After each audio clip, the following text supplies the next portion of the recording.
we are honored. My great pal, Brian Kilmeade, co-host of Fox and Friends, One Nation with Brian Kilmeade, and the Brian Kilmeade Radio Show, and author of the excellent book, The President and the Freedom Fighter, and it is an excellent book. Good to see you, my friend. You haven't had me on your radio show in a bit. I'm lonely. Right, we're having you back tomorrow. That's all we need. I don't want to bother you. This is important. And I'm looking for some good news on the economy. I just understand, too, there's Jobs Day tomorrow. Yeah? Jobs Day. That might be, you don't think? What do you think? I think it's going to be soft, but it's a number that's impossible to predict. Okay. You got a quick thought. I want to talk to you about Janet Yellen blaming consumers for inflation. And I love that Macron was critical of the new Green Deal that got passed a few months ago for the French president to call out our president in our country for something that I thought he wants to be on Fox News or something. I thought maybe he wanted to sub for you, Larry. By the way, I know Macron rather well. He's a very smart guy. Sometimes he's a pain in the neck, but he's a very smart guy. You know what he's saying on that point? Let's just freelance. That's an interesting point. State dinner and French visit. All of the tax credits that the Biden Green New Deal put in the budget, particularly the so-called Inflation Reduction Act, every one of them subsidizes specific areas of energy, which violates every trading deal we have with the European Union. Yeah, the president said we have glitches. Yeah, we have glitches. And so, but there was never any negotiations, never any discussion about this. So I will say this, Macron has a point. He has a very good point. But I am furious at this lame duck spending spree with Brian, and I won't bore you with all the details. I used to do this you had for to do a living. The details. But just generically, they have a process, okay? You're supposed to have a budget resolution, and then you give the spending levels to 12 appropriation subcommittees, okay? They're supposed to call witnesses, liberal, conservative, you name it, to discuss defense and non-defense spending. None of that will take place if they have one of these multi-thousand-page omnibus spending bills. And here's the thing.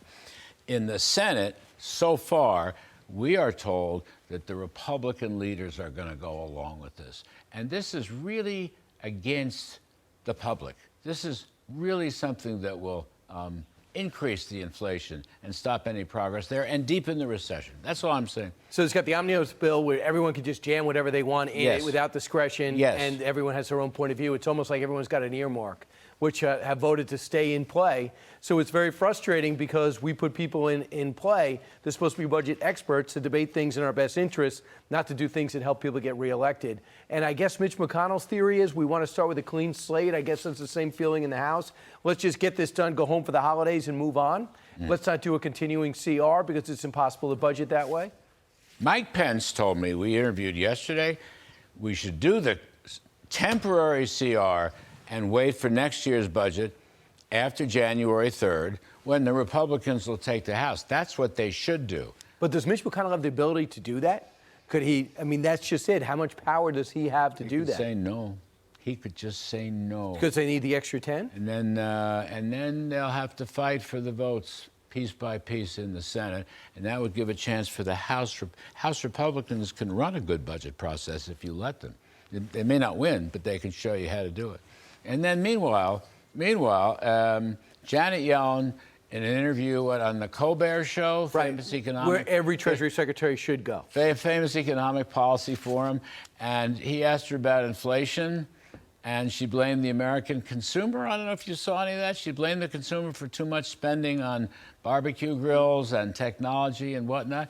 That's an interesting point. It's really not the government's fault, the inflation. It's the American consumer's fault. It's your fault and my fault. Now, did you actually tape the show on your VCR and bring that tape in today? And were you going to roll the soundbite, or do you want me to respond to it? Do we have a soundbite? I don't know. I think it was there. Wait. Give us that. Here comes the soundbite. It turned out the pandemic had very special impacts on the economy. Remember, everybody stopped spending on services. They were in their homes for a year or more. They wanted to buy grills and office furniture. They were working from home. They suddenly started splurging on goods. Bottlenecks started developing. But wasn't late night the time when you saw like Jimmy Stewart and Robin Williams? Wow, Janet Yellen's booked. We have the Treasury Secretary finally. Miss excitement. But what she's trying to say, I think what she's trying to say is the pandemic happened. We had nothing to spend on. We bought grills and we stayed in our houses and bought pajamas.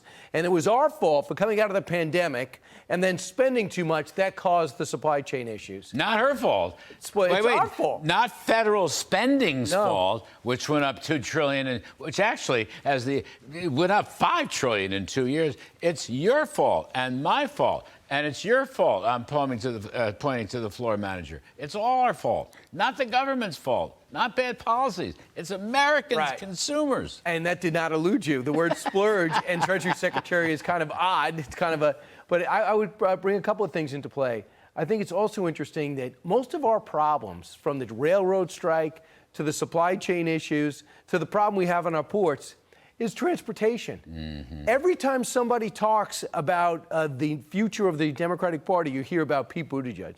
Can you please tell me what has gone well with with transportation? Where is he? I have no idea. Where is he? There's a railroad strike pending. Where is he? Well, what he said is, yeah, these guys can't agree. That's really not leadership. That's not a president in waiting. Have you seen him?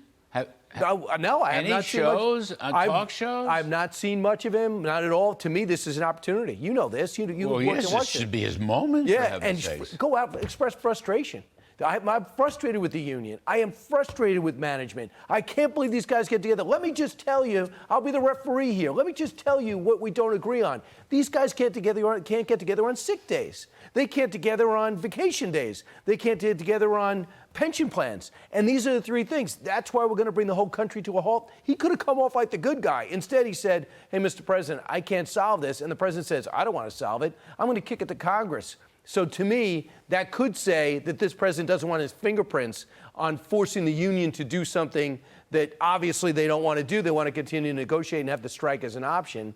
It tells Congress to do it, so he could still be blue-collar Joe who likes the trains. Yeah, but for heaven's sakes, he won't give him any paid sick leave. He was also on MSNBC last night. We were not watching that. No, I wouldn't watch that. But look, the bill that's going to be voted on this afternoon or this evening in the Senate floor, they just voted on it, I think has, 7 days? No, 3 or 4 days of unpaid sick leave. Got me? Right. Unpaid sick leave, 3 days, 4 days. But, Brian, you have to give them 30 days notice. You have to give the employer 30 days notice. If you're going to be sick? If you're going to be sick. So, I mean... That's called vacation days. I'm expecting to be very healthy in 30 days. I don't know about you. Right. Listen. Don't you think that's unfair? Or actually better, stupid, lacking common sense?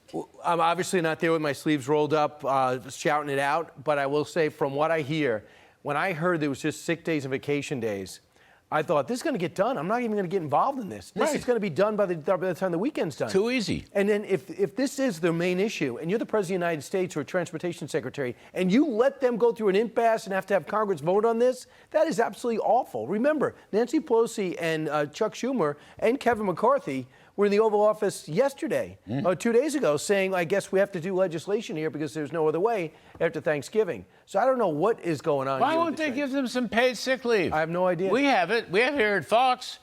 Employers have it everywhere. I mean, the railroad companies should negotiate with the labor unions, without the government, and just agree to help them out. Absolutely. Some sick days, paid sick days. That's all I'm saying. And Pete Buttigieg and the rest of them, I don't know. It's crazy. There's hardly anybody voting for this resolution that would give them the paid sick days. Right. It's a travesty. So they're going to get 7 temporarily for the next year while they negotiate and have to go back to work. So everyone's angry. You know what they do? They did this on Long Island Railroad. They will slow down. So you can make them go back to work, but you cannot make them go to high efficiency. That's right. So that is their play. I'm not saying they're going to do their play. I don't really design railroad strike slowdowns, but I have experienced them and seen them. This is not their last card they can play. You're never sick, so it doesn't matter. But some people do get sick. It's a tough job. Right. Speaking of management, we got to get out of here. They're always young. I love to have these conversations. Freelance. We just freelance the whole thing. You're Larry Kudlow. You could the entire thing. Really? This is all the preparation we made. Nothing was actually in our notes. Brian Kilmeade, the best of the best. You can catch him on One Nation Saturdays at 8 p.m. Eastern on Fox News and all of his other shows.